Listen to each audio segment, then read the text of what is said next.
हालात से सहमे हुए लोगों को बता दो कि हालात गुजर जाते हैं, ठहरा नहीं करते, और जागी हुई कौमों के दिलावर हक छीन लिया करते हैं, मांगा नहीं करते। जो फिलिस्तीन के अंदर जुल्म हो रहा है वो काबिले बर्दाश्त नहीं है।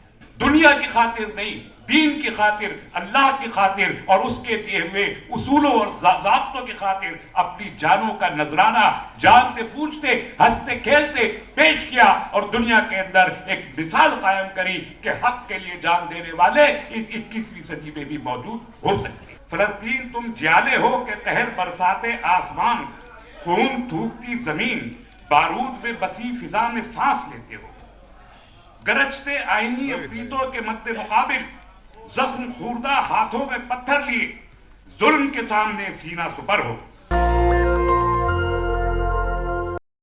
हालात से सहमे हुए लोगों को बता दो कि हालात गुजर जाते हैं, ठहरा नहीं करते, और जागी हुई कौमों के दिलावर हक छीन लिया करते हैं, मांगा नहीं करते।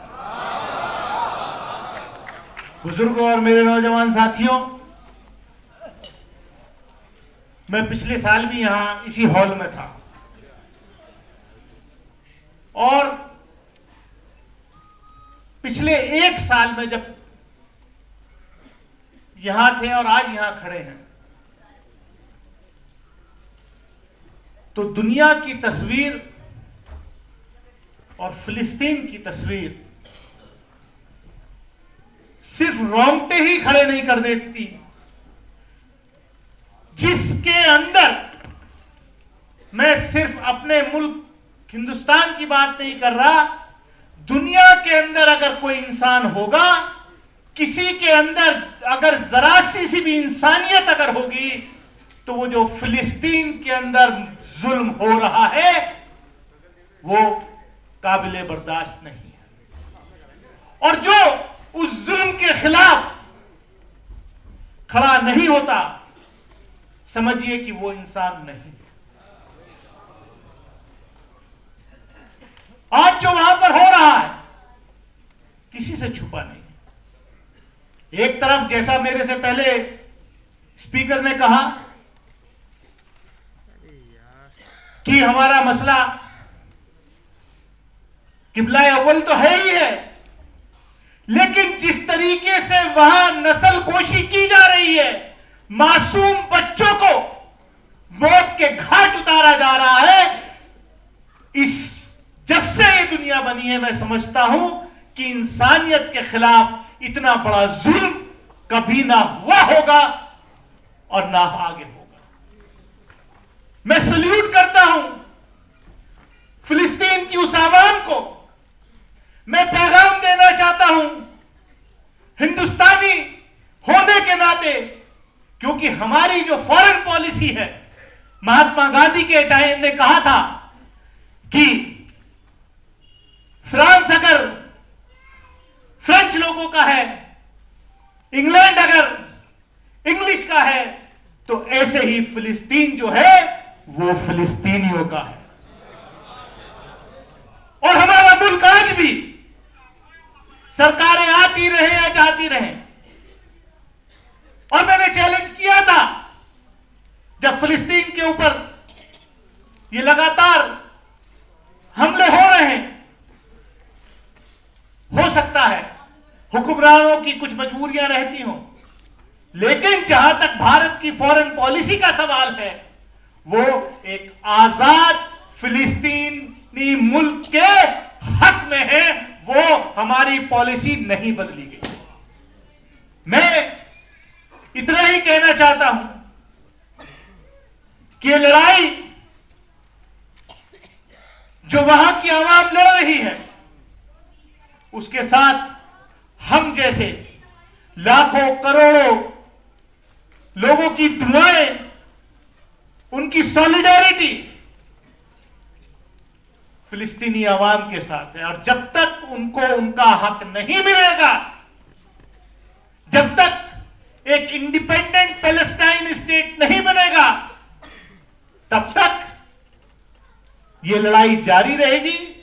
आई on behalf of my people, on behalf of my country, I assure that I am here to extend my solidarity on behalf of the people of India. मैं इन्हीं अल्फाजों के साथ, इसी उम्मीद के साथ कि इंशाअल्लाह आने वाले वक्त में फतेह उन मासूम बच्चों की होगी, उन लोगों की होगी जो एक हक की लड़ाई पूरी दुनिया में ये दिखा रहे हैं कि जुल्म के खिलाफ कैसे खड़ा हुआ जा सकता है। इजराइल ने भले ही जुल्म कितना किया हो, लेकिन फिलिस्तीनी आवाम की स्पिरिट को वो आज तक ना तोड़ पाया है और ना तोड़ पाएगा। ऐसे जालिमों के खिलाफ जो इंसानियत पर जुल्म करते हैं, उनके खिलाफ जो लोग खड़े हैं, उनके साथ हम अपनी सॉलिडेरिटी को एक्सटेंड करते हैं। दुनिया की खातिर नहीं, दीन की खातिर, अल्लाह की खातिर और उसके दिए हुए उसूलों और ज़ाब्तों की खातिर अपनी जानों का नजराना जानते पूछते हंसते खेलते पेश किया और दुनिया के अंदर एक मिसाल कायम करी कि हक के लिए जान देने वाले इस 21वीं सदी में भी मौजूद हो सकते हैं। मैं उन 2 लाख लोगों को खिराज तहसीन पेश करता हूं कि जो आज जख्मी होकर किसी न किसी अस्पताल में पड़े। मैं उन 23 लाख लोगों को सलाम करता हूं कि जो इस बर्फानी हवा में, बारिश में बेसरो सामान बगैर छत के खुले आसमान के नीचे सनलाख जमीन के ऊपर बगैर किसी साए के खड़े हैं और ऐलान कर रहे हैं कि मुकाबत हमारे दम से जिंदा रहेगी, अजीमत हमारे दम से जिंदा रहेगी और 21वीं सदी में इस्लाम की तफसीर अगर कोई करेगा तो हम करेंगे। यह अहले गज़ा ने बताया है। 180 करोड़ मुसलमानों की जंग, बल्कि इस्लाम की जंग 23 लाख गज़ा के लोग लड़ रहे हैं और हम यहां बैठे हुए सिर्फ उनके लिए तकरीरें कर। हज़रात इकरामी, आज आखिरी जुमअतुल विदा यौमुल कुद्स, दिल्ली में शायद ये एक ही प्रोग्राम है जो शिया उलमा काउंसिल ने बनाया। इसी तरह की कुछ तंजीमों ने ये प्रोग्राम बंबई में, हैदराबाद में, लखनऊ में और कुछ शहरों में किए होंगे। दुनिया के दीगर ममालिक में भी बहुत सारे, कहीं बहुत बड़े इज्तिमा होंगे, कहीं छोटे इज्तिमा होंगे, हो रहे होंगे। आज शाम से लेकर कल तक अखबारात में इसकी रिपोर्टिंग आएंगी। मैंने पहले भी तलाश करने की कोशिश की है और मैं आज भी तलाश करने की कोशिश करूंगा और आप हजरात को भी दावत देता हूं कि आप भी तलाश करने की कोशिश करें। क्या इस किस्म का कोई इजलास सऊदी अरब में मुनक्कद हुआ, यूएई में हुआ, बहरीन में हुआ, कुवैत में हुआ और बहुत सारे मुल्कों के नाम इस तरीके से लिए जा सकते। तो फलस्तीन के लोग अरब हैं। अरब हमैयत का बहुत तस्करा हमने तारीख में सुना है। जिन ममालिक के लोगों के मैंने नाम लिए वो भी अरब है। तो अगर इंसानियत और इस्लाम के मसले को एक तरफ रख भी दे तो मैं सवाल करना चाहता हूं कि वो अरब प्राइड, वो अरब हमैयत आज फलस्तीनियों के लिए क्यों खड़ी नहीं हो रही, जो कल हमेशा अरब प्राइड की बात किया करती थी। वो जो अरब और अजब पे तफरीक किया करते थे और अजमियों को गूंगा कहा करते थे, वो बोलने वाले अरबों की ज़बानें, उनके नुत्क आज क्यों खामोश है, इसका जवाब दुनिया को पूछना चाहिए। हज़रात इकरामी, मैं वाकयात की तफसील में जाना नहीं चाहता। 1 साल कबल भी मैं यहां मौजूद था, उससे पहले भी 10 साल से मौजूद हूं। गज़ा की जिंदगी जहन्नम बन चुकी है, बल्कि उससे भी बदतर अगर कुछ हो सकता है तो हम उसको कह सकते हैं। लेकिन आज जब हम इसके बारे में बात करते हैं किसी भी स्टेज पर खड़े होकर, तो हमको कभी कभी ऐसा महसूस होता है कि खुद हमारे लोगों में कहीं ना कहीं कोई एहसास निदामत मौजूद है, कहीं कोई कमजोरी मौजूद है।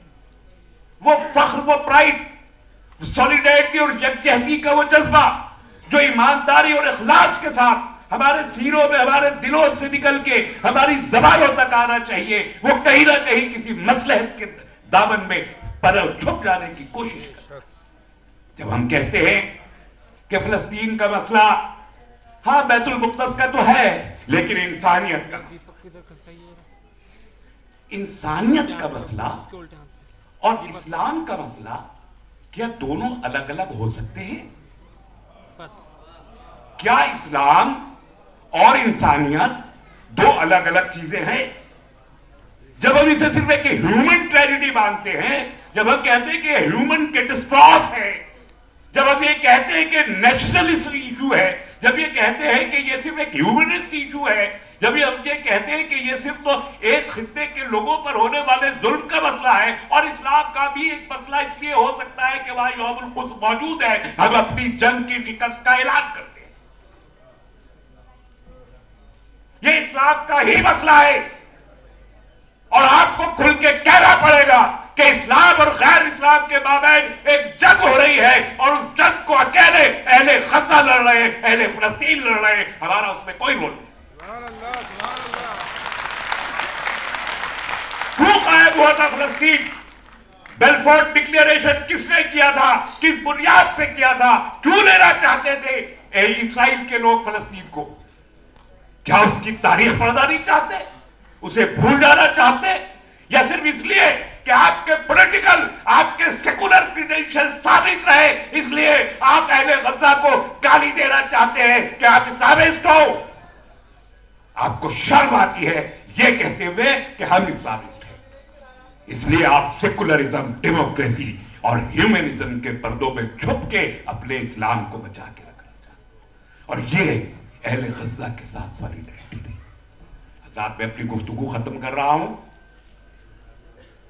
हज़रत अल्लामा मोहसिन तक़वी क़िबला ने एक मशवरा आपको बाइकआउट कर दिया था। हम यहाँ तकरीरें करते, बड़ी लंबी चौड़ी तकरीरें करते, बाइकआउट के नंबर पे मुझे नहीं मालूम उसका क्या असर हो सकता है, काबिल बहस बात हो सकती है कि बाइकआउट का कितना असर होगा या नहीं होगा। मेरा मानना यह है जाती तौर पर, और मेरा अमल यह है पिछले 1-1.5 साल से, कि मैंने 1 साल से ज्यादा अरसे से कोई टूथपेस्ट नहीं किया। टूथपेस्ट नहीं किया है 1 साल से।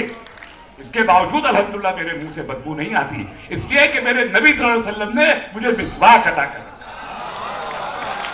मुझे कोई शर्मिंदगी नहीं है।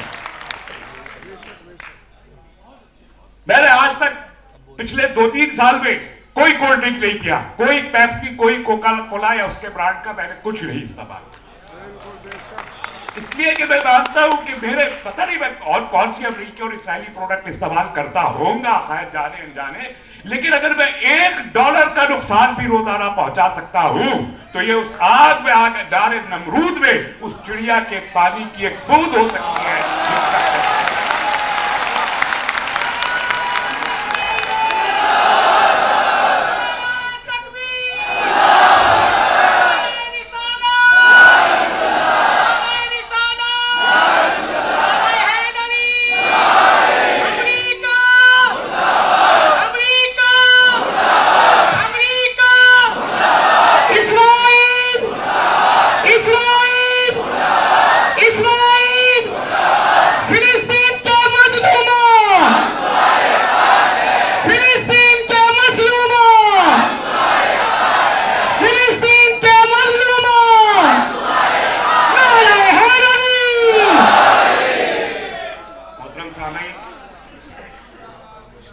मैं आपकी खिदमत में अपनी छोटी हमशीरा प्रोफेसर नजमा रहमानी,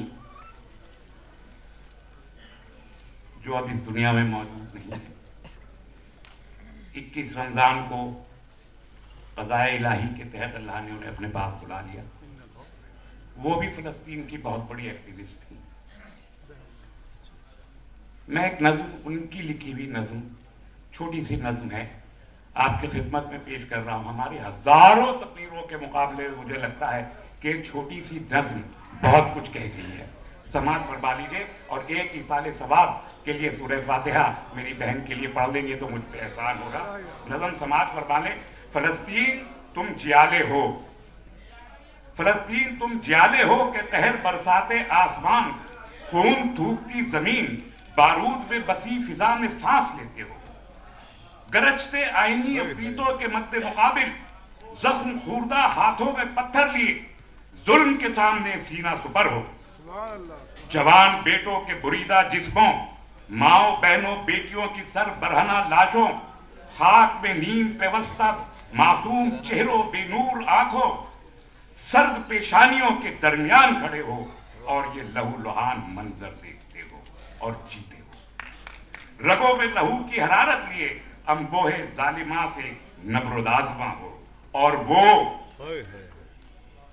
वो निगहबान तुम्हारे खुन कमरों की महफिलों में मसनदों पे फरोकश बेजान लफ्जों में ढूंढते हैं तुम्हारे लिए कोई राहे निजात। शायद तुम्हारी मैयतों की तदफीन की खातिर दरहमो दीनार भी बांटते हों और फिर फर्ज से अपने सुबकदोश होकर ख्वाबगाह के नर्म बिस्तर पर नींद की वादियों में डूब जाते हैं। हम भी तुम्हारे जख्मों के तमाशाई अजादार मुमकिना इल्जामात और जिल्ले इलाही के खौफ से लर्जा जबानों पे कुफ्र लगाए सर झुकाए एक महफूज फासले पे खड़े मक्तल का मंजर देखते हैं। मगर तुम करबलाए असर में निहत्ते शानों पे अपने असगरों जैनबों हुसैनों की लाशें उठाए सिपाही यजीद के बदले मुकाबिल सर बुलंद खड़े हो। फलस्तीन तुम जियाने हो। अस्सलाम वालेकुम रहमतुल्लाह। दस्तक की आपसे गुजारिश है कि अगर इसको बचाना चाहते हैं तो नेशनल दस्तक को सब्सक्राइब करने के लिए रेड कलर के सब्सक्राइब बटन को दबाएं, फिर बेल आइकन की घंटी दबाएं। नेशनल दस्तक को बचाने के लिए बहुत जरूरी है कि हर खबर को शेयर करें, लाइक करें, कमेंट जरूर करें।